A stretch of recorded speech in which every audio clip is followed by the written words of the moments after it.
The other thing I wanted to show you was a little drawing of what we talked about with tracheostomies.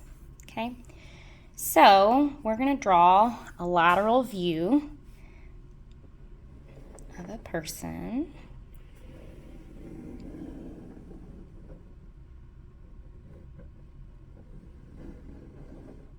Okay, so we're going to separate their abdominal from their thoracic cavity with the diaphragm.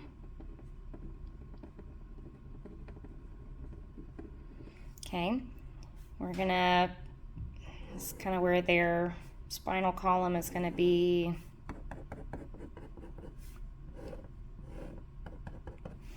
All right, we're going to draw in their lung. You're not going to be able to see the other one. Their trachea.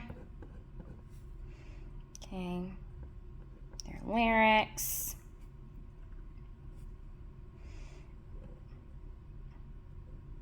This is their tongue. Let's give them a hard palate and some nasal cavities. And then running back here behind the trachea is going to be your esophagus. All right, so let's put that a little lighter. So this is your esophagus. And in the real person, the esophagus and the trachea would be touching. They're very close together. Your trachea. Okay. So in order to talk about what happens with a tracheostomy or a trach tube, we have to look at what's going on with a healthy person. So when you're just doing tidal breathing, air flows into your nose, into your lungs, through this pathway, through the trachea, and then back out the same way. When we're breathing for speech, the main difference is that the pathway goes in through the mouth and out through the mouth. Okay, so that's kind of the main difference. But we're primarily using our nose at rest because our nose filters, humidifies, and warms air. Okay, so if something happens in this upper airway, anything above the trachea, could be swelling from an allergic reaction, it could be swelling, inflammation from trauma. There's a lot of different things that could obstruct your nasal passageways, your oral passageways, or this area of the pharynx that would close off your airway. And that's a big problem because we can't go very long without oxygen to our brain. So when that happens, the procedure that a doctor will do is a tracheostomy. So we have this root word, trach, right, for trachea. And ostomy, anytime we see that root word in medical terminology, that just means a hole. The actual, I think it's Latin root word os, just means a hole. Okay?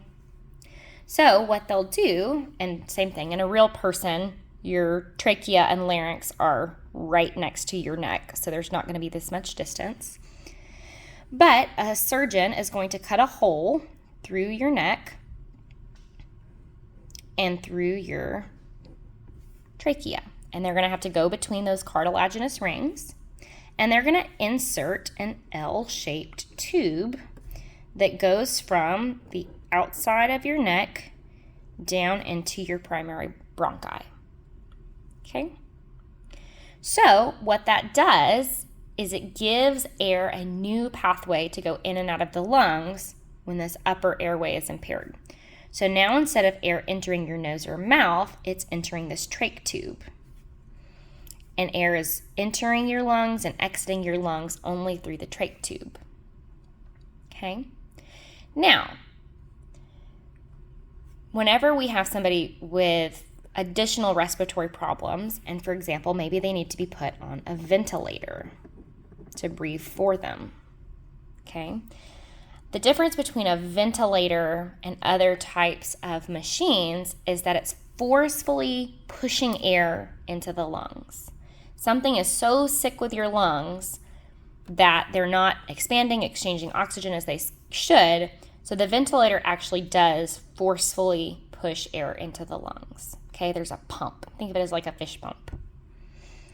All right, so you can have a ventilator go through your mouth, okay? And we would call that an ET tube, an endotracheal tube. And in that example, you're going to have, and if you've seen this on like medical TV shows, they're going to put that, what looks like a scope, on top of somebody's tongue. They're going to push their tongue down, and there's going to be a tube that runs from their mouth over their tongue, through their larynx, into the lungs. That would be the path of an ET tube. But like I said, if somebody has some kind of impairment in their upper airway, they're going to use a trach tube or a tracheotomy tube. Okay? And that one is going to be from the neck into the primary bronchi. Okay? Now, if somebody's really sick and they need to be on a vent, then this ventilator has to be able to build up pressure to force air into the lungs. And we're going to kind of do a zoomed in picture over here. So if this is a larger picture of my trachea with the cartilaginous rings, okay, and I'm going to have this trach tube, somebody surgically cut a hole here,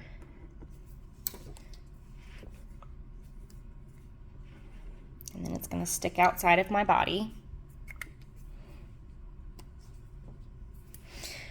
The tube itself isn't the same diameter as my trachea. It has a smaller diameter than the trachea. So there's this empty space on either side of it. Now, if I have a ventilator machine pumping air through this tube, if my lungs are really sick, I will lose some of that pressure when it comes out because the air will just travel back up on either side.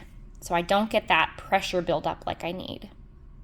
So they also designed trach tubes with these balloons.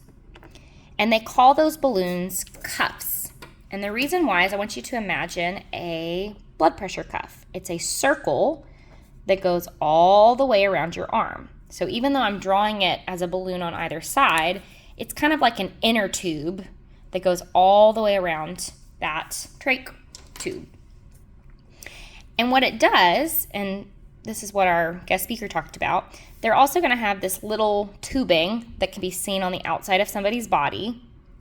And it's got this little piece that you can pinch. And every time you pinch it, it pumps air into that inner tube. Okay? And so you're going to have somebody with an inflated cuff. An inflated cuff means somebody's really sick and they have to have that pressure build up to force air into the lungs. Now, as somebody recovers, if they're somebody who's able to recover and improve, then they will deflate the cuff to where air is allowed to exit up on either side of the tube. So a cuffed trach means somebody's really sick. If it's uncuffed or deflated, then they're recovering. They're trying to hopefully wean them off of needing that tube. Okay? So the other thing I want you to be aware of is a PMV valve, or a Passy Muir valve. Okay? This is just a name of a company, but they've kind of got the market on these valves, so that's why we call them that. So it's a little purple or green valve that can be stuck on the end of the trach tube in a patient. And we're only going to stick it on a patient who has an uncuffed trach, and we're going to explain why. So this is a one-way valve, and I'm going to draw it down here. There's a filter in here. So this valve will allow air to enter the trach tube, but it won't allow air to exit the trach tube. All right, so you can see how that can be a very big problem with somebody with a cuffed trach.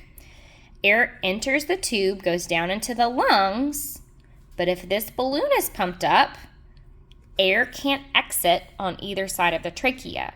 So a person will get CO2 buildup very, very fast because they can't exhale because this filter's on.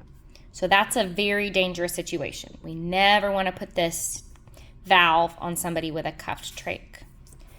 But if somebody has an uncuffed trach or one without the balloon, then they're still able to exhale because air can travel on either side of that tube back up here. So that's how they're going to exhale. But what this allows the person to do, and if we go back to this model, is that in order for us to have clear speech, air has to be able to travel through the oral cavity and be shaped by the articulators. We talked about how this space, this L-shaped space from the larynx to the outside of the mouth, and even really into the nasal cavities, this is our acoustic resonator. And it has this irregular shape, which means it has a wide bandwidth to resonate a lot of different sounds. So we really can't get speech if no air is traveling through the oral cavity, because then we don't have an acoustic resonator. Okay? So if somebody's airway has been moved to a trach, air is only going in and out of that tube. Air is not flowing up here into the oral cavity at all. So to help them speak again, we have to put this valve on. So it still allows air to enter their lungs, but it doesn't allow air to exit here, and it allows pressure to build up and force air back out through that oral cavity. And so that's how they're able to speak with a trach in. Tracheostomies can be short-term procedures. It can be something that's done in an acute emergency setting that you might have for a few days or a few weeks. There are people who have more chronic airway issues, and they have permanent tracheostomies. And the only other thing I want to note, we're not going to talk about this quite so much for the airway. We'll get back into it when we go over the larynx. But what's the difference between a tracheostomy and a laryngectomy?